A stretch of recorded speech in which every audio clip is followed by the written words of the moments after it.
இப்ப இன்னொருத்தர் வந்து நாத்திகம் நாத்திகம் பேசுறவரு. அவர் வந்து கடவுள் நம்பிக்கை அப்படிங்கிறது வந்து பாத்தீங்கன்னா, அவருக்கு வந்து கிடையாது. அப்படின்னு சொல்லும்போது உள்ள வர்றாரு. அவரு அப்படியே உட்காந்துருக்காரு. அவரு இந்த சில இதெல்லாம் பண்ணிட்டு இருப்பாரு. இந்த சில வியாபாரம் அந்த மாரிலாம் பண்ணிட்டு இருப்பாரு. ஏதாவது ஒண்ணுன்னா நம்ம கடையில வந்து பாத்தீங்கன்னா, கொஞ்ச நேரம் ரெஸ்ட் எடுப்பாரு. அதுக்கு தகுந்த மாரி போவாரு. அந்த மாரிலாம் இருந்துச்சு. இப்ப அந்த சமயத்துல வந்து அவர் என்ன சொல்றாருன்னா, எனக்கெல்லாம் கடவுள் நம்பிக்கை கிடையாது அப்படிங்கிற மாரி ரொம்ப இது பேசிட்டு இருக்காரு. அப்புறம் யார் இவரு அப்படின்னு கேட்டாரு. இப்ப நம்ம குருநாதரு மாரி ஒரு சிபிசிஐடி ஒரு போலீஸா இருக்காரு அப்படின்னு சொன்னோனயும், அவர் வந்து அப்படியா சரின்னா அவர் அத மதிக்கவே கிடையாது. அந்த நாத்திக நண்பர் வந்து மதிக்கவே கிடையாது. ஓகே அப்படின்னு சொல்லிட்டு, உனக்கு ஜோதிடத்துல உங்களுக்கு ஜோதிடத்துல நம்பிக்கை இல்லைங்களான்னு கேட்டாரு. எனக்கு நம்பிக்கை இல்லைங்க அப்படின்னு சொன்னாரு. அவரு சொன்னார்.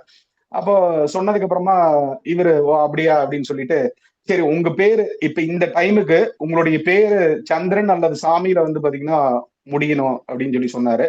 அப்போ அவரு வந்து சொன்னது என் பேர் வந்து உங்க பேர் என்னன்னு கேட்டாரு. ரங்கசாமின்னு சொன்னாரு. ஓகே. அப்படின்னா அப்ப அந்த 2வது பொண்ணுடைய வாழ்க்கை வந்து கொஞ்சம் கேள்விக்குறியா இருக்கு. என்ன நடந்துச்சு? அப்படின்னு சொல்லி கேட்டாரு.